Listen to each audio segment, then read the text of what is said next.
Kita dalam bulan Ramadan yang insya Allah amal soleh kita, hasanat kita akan terlibat ganda di sisi Allah Subhanahu wa Ta'ala. Kita berpuasa, buka puasa, salat maghrib, salat isya berjamaah, dan sebentar lagi kita sama-sama akan melakukan salat tarawih. Ini termasuk nikmat yang besar dari Allah Subhanahu wa Ta'ala, karena kata Rasulullah sallallahu alaihi wasallam, "Man shallat tarawiha ghufira lahu ma taqaddama min dhanbihi." Atau kama qala Rasulullah sallallahu alaihi wasallam. Barang siapa yang berdiri bersama imam sampai imam selesai, maka kata Rasulullah sallallahu alaihi wasallam, ghufira lahu ma taqaddama min dhanbihi. Semua dosanya akan diampuni oleh Allah Subhanahu wa Ta'ala. Ibu-ibu, bapak-bapak, izinkan saya bertanya. Boleh enggak? Boleh bertanya? Ibu-ibu dan bapak-bapak pernah melakukan dosa atau tidak? Pernah. Kalau bapak-bapak, berapa banyak dosa yang kita sudah lakukan? Berapa? 100 atau lebih? Lebih ya? 1000? 1.000.000? Kita semuanya banyak dosa kita, banyak maksiat, termasuk saya sendiri. Meskipun dosa kita dan maksiat itu besar, tetapi harapan kita pada Allah Subhanahu wa Ta'ala lebih besar. Allah Subhanahu wa Ta'ala akan mengampuni setiap dosa dan maksiat yang pernah kita lakukan. Salah satu ikhtiarnya apa Pak Ustaz? Ikhtiarnya adalah salat tarawih. Kata Rasulullah, "Man qama Ramadan", yang melakukan qiyam Ramadan. Apa itu qiyam Ramadan? Salat tarawih. Ghufira lahu ma taqaddama min dhanbihi. Maka Allah Subhanahu wa Ta'ala akan mengampuni seluruh dosanya. Hadirin yang dimuliakan Allah Subhanahu wa Ta'ala, ada pesan dari Yayasan Duta Amal Nusantara untuk sama-sama kita mengumpulkan infak. Infak ini akan insya Allah akan diarahkan ke Palestina. Sambil kita menyampaikan ceramah, insya Allah box infak akan tersalurkan kepada kita, supaya insya Allah kita infak sesuai kemampuan kita. La yukallifullahu nafsan illa usaha. Silahkan adik, bisa. Baik ibu-ibu, bapak-bapak yang saya cintai, salat tarawih sebagaimana kita sudah belajar dari hadis Rasulullah sallallahu alaihi wasallam. Supaya mungkin kita tidak terganggu, mungkin kita nunggu adik-adik ini selesai infak sambil kita membacakan salawat. Salatullah salamullah ala Taha Rasulillah. Salatullah salamullah ala Yasin Habibillah. Tawassalna bidhikrillah wa bil hadi Rasulillah wa kulli mujahidin fillah bi ahlil badri ya Allah. Ulang lagi. Salatullah salamullah ala Taha Rasulillah. Salatullah salamullah ala Yasin Habibillah. Ibu-ibu, bapak-bapak yang saya cintai, terima kasih, jazakumullahu khairan. Kita lanjut tentang salat tarawih. Kata Rasulullah sallallahu alaihi wasallam, yang melakukannya, yang menjaganya, kata Rasulullah, ghufira lahu ma taqaddama min dhanbihi. maka akan dibersihkan dari setiap dosa dan maksiat yang pernah dia lakukan sebelum bulan Ramadan. Kalau kita hitung, dosa kita banyak, maksiat kita banyak, kekurangan kita banyak, aib kita banyak, tetapi ampunan Allah Subhanahu wa taala yang akan dialirkan kepada kita jauh lebih banyak. Kita husnuzan pada Allah Subhanahu wa taala kalau kita menjaga ibadah sesuai dengan apa yang diwasiatkan oleh Rasulullah sallallahu alaihi wasallam. Allah Subhanahu wa taala akan menjaga kita. Allah Subhanahu wa taala akan membersihkan kita dari setiap dosa dan maksiat yang pernah kita lakukan. Ibu-ibu, bapak-bapak yang saya cintai, di antara ikhtiar yang perlu kita lakukan supaya kita membersihkan diri kita dalam bulan Ramadan adalah taubat. Lah, taubat Pak Ustaz, taubat dari apa? Taubat dari setiap dosa dan maksiat. Saya tidak punya dosa Pak Ustaz, saya tidak punya maksiat. Tetap Rasulullah sallallahu alaihi wasallam melakukan taubat setiap hari di luar bulan Ramadan maupun dalam bulan Ramadan sampai 70 kali. Dalam bentuk apa? Astaghfirullah Rabbal baraya, astaghfirullah minal khataya. Itulah taubatnya Rasulullah sallallahu alaihi wasallam. Istighfar saat kita membacakan astaghfirullah artinya minta ampunan dari Allah Subhanahu wa taala. Apalagi kalau kita sambil kita ingat dosa kita dan maksiat kita. Dosa yang kita lakukan saat kita mencapai akal balik sampai sekarang.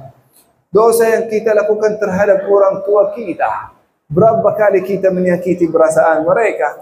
Berapa kali kita tidak taat kepada orang tua? Berapa kali kita menyakiti perasaan saudara kita dan keluarga kita? Berapa kali kita ada kekurangan terhadap suami istri kita, terhadap anak kita, terhadap keluarga kita, sahabat tetangga kita? Ingat semua dosa dan maksiat itu sambil kita istighfar. Kalau kita istighfar, Allah Subhanahu wa taala Ghaffarah, yang Maha Ampun. Itu bukan kata saya, bukan kata ulama, tapi kata Rasulullah sallallahu alaihi wasallam. Apalagi kata Allah di dalam surat Nuh, "Faqultu astaghfiru rabbakum innahu kana ghaffara." Rasulullah Nuh alaihi salam mewasiatkan kaumnya untuk selalu beristighfar, karena istighfar itu akan menurunkan ampunan Allah Subhanahu wa taala kepada kita semua. Hadirin yang dimuliakan Allah Subhanahu wa taala, supaya kita bisa membawa ampunan Allah Subhanahu wa taala, kita perlu melakukan hal yang lain. Apa itu? Zakat, infak. Zakat apa artinya zakat? Mensucikan. Zakat, kalau kita dalam bahasa Arab ada baju yang kotor, maka kita bilang tazkiyatut thawbi. Apa artinya tazkiyatut thawb? Membersihkan thawb, membersihkan baju. Begitu juga hadirin yang dimuliakan Allah Subhanahu wa taala. Saat kita infak di dalam bulan Ramadan, kita cari tetangga kita, infak bantu dia. Kita cari sahabat kita yang sedang susah, bantu dia. Kita cari keluarga kita yang sedang bangkrut, usahanya dan kerjanya, kita membantu dia. Kata Rasulullah sallallahu alaihi wasallam, "Wallahu fi auni al-'abd, ma kana al-'abdu fi auni akhihi." Allah Subhanahu wa taala akan selalu menolong hambanya selama kita menolong orang lain. Luar biasa. Kata Rasulullah sallallahu alaihi wasallam, "Man farraja an akhihi muslim kurbatan min kurabid dunya." Barang siapa yang menyelesaikan masalah saudaranya. Jadi kalau saudara kita punya masalah rumah tangga, masalah ekonomi, masalah sedang galau, masalah ilmu, masalah apa saja yang menyusahkan kehidupannya, lalu kita menyelesaikan masalah itu, kita membantu dia untuk menyelesaikan masalahnya, kata Rasulullah sallallahu alaihi wasallam, Allah Subhanahu wa taala akan menyelesaikan masalah kita dunia dan akhirat. Luar biasa. Dan itu yang kita butuhkan. Hampir setiap hari kita ada masalah. Apalagi masalah di akhirat. Masalah di akhirat itu sesuai dengan dosa dan maksiat yang pernah kita lakukan. Setiap dosa, setiap maksiat, setiap kewajiban yang ditinggalkan akan menjadi masalah yang besar hari kiamat. Bagaimana supaya itu dibersihkan? Bagaimana supaya itu dibereskan? Bagaimana kita mencari solusi untuk semua masalah-masalah itu? Dari sini, dari dunia. Kita menyelesaikan masalah orang lain, Allah subhanahu wa ta'ala akan menyelesaikan masalah kita. Yang punya masalah keluarga, yang punya masalah rumah tangga, yang punya masalah ekonomi, yang punya masalah masa lalu, yang punya masalah di kantor, di kerja, yang punya masalah ketakutan masa depan, kita membantu orang lain untuk menyelesaikan masalahnya, Allah subhanahu wa ta'ala akan ikut campur untuk menyelesaikan masalah kita. Itulah yang namanya gotong royong di antara umat Islam. Saling bantu-membantu, saling mendukung, saling tolong-menolong supaya Allah subhanahu wa ta'ala menolong kita, hadirin yang dimuliakan Allah subhanahu wa ta'ala. Hari ini saya tidak akan berlama-lama karena sebentar lagi ibu-ibu, bapak-bapak akan mulai salat tarawih.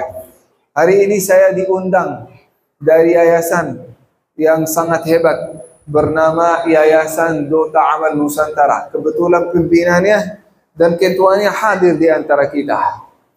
Diundang dari kota Bandung, jauh, datang ke Indragiri Hilir, wabil khusus di kota Tambilahan.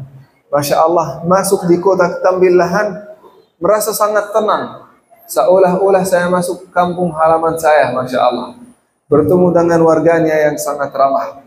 Saya datang jauh-jauh hanya untuk satu alasan. Setelah silaturahim dengan saudara yang saya cintai karena Allah subhanahu wa ta'ala, saya datang di sini supaya kita menjadi wasilah untuk membantu saudara kita yang ada di Palestina.